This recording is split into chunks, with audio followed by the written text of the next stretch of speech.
What's up, you guys? I'm Troy, and you're watching Southern Accents.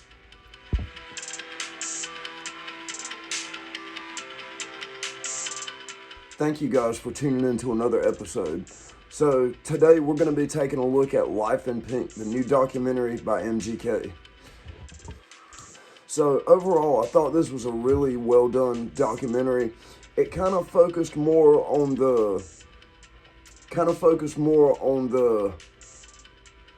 post-rap part of MGK's career. I mean, it gave a good dive into his early life and, his rap career, but I definitely think it tended to focus more on his pop music career, after he switched genres.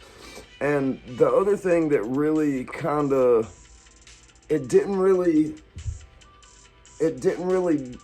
go too deep into what exactly made him switch genres. I mean, it talked about it briefly, but it didn't really give as much of an explanation as wild as I was hoping for, I guess you could say. So another thing that really surprised me was there was a whole lot of commentary from MGK's daughter. And the reason I thought that was so weird is just because I guess technically she's a minor, I'm sure. And, a lot of times with stuff like that, you don't really hear much from the children, or especially if they're minors. I guess it's just one of those things. But surprisingly enough, there was actually a whole lot of commentary from MGK's daughter. The other surprising thing was there was very little commentary from Megan Fox. So I thought that was pretty weird. I figured she would have been all up in this, and there would have been all kinds of commentary from her, but I can't even really remember that there was even one piece of commentary from her that wasn't taken from something else. You know what I'm saying? I think most of the footage of Megan that was in this documentary was footage that was taken at some other point. It wasn't really taken for this documentary, you know what I mean?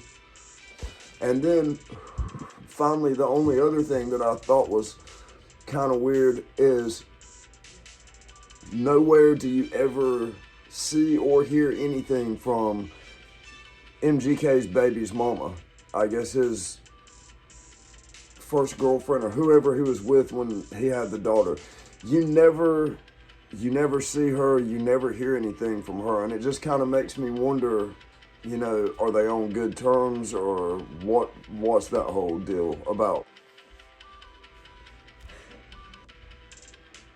But overall, I think it was a really well done documentary. They had some really, really, really cool footage in there, and it was really well put together. You can tell that the director really he really gave it his A game. I really liked the way that it was done. There was a lot of commentary from his other band members. It was a really good documentary. I enjoyed watching it. I'll probably end up checking it out again, honestly.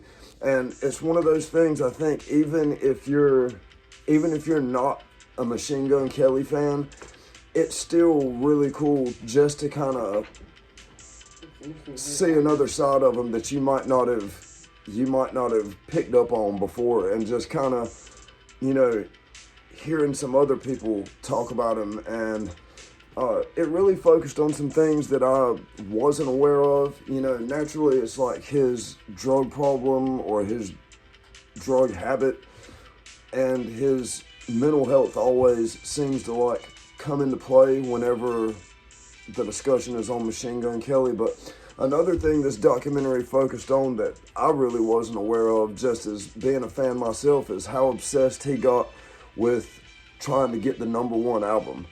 And, when he was trying to leave the drugs alone, it's almost like he replaced that addiction with success or work, as he kept referring to it. But I guess it could be interchangeable. But, that's really cool because it kind of gave us a glimpse into something that, being a fan or being someone that's not in the industry, you might not even realize battles that they're having that you would never even think about. That's just that's just one of those things that I would have never have guessed that he would have been caught up on. You know, the drugs and the mental health shit, yeah, for sure. But you know, obsessed with having a #1 album, no, I would have never guessed that, because he always gave off that vibe that fucking he didn't care about shit like that, and you know, it wasn't about that to him, and so that was really surprising to hear. So Life in Pink was released June 17th, 2022, exclusively on Hulu, and it was directed by Sam Cahill and executive produced by Machine Gun Kelly. So I'm going to give this documentary 4 out of 5 stars. I think it was really well done. It could have focused a little bit more on the beginning of his career, and it would have been really cool to have actually heard something from his baby's mom, but overall, I think it was done really well, and even if you're not a fan of Machine Gun Kelly, it was still really entertaining to watch. So thanks again for checking out the video. Make sure you like, subscribe, and hit the notification bell. Appreciate it.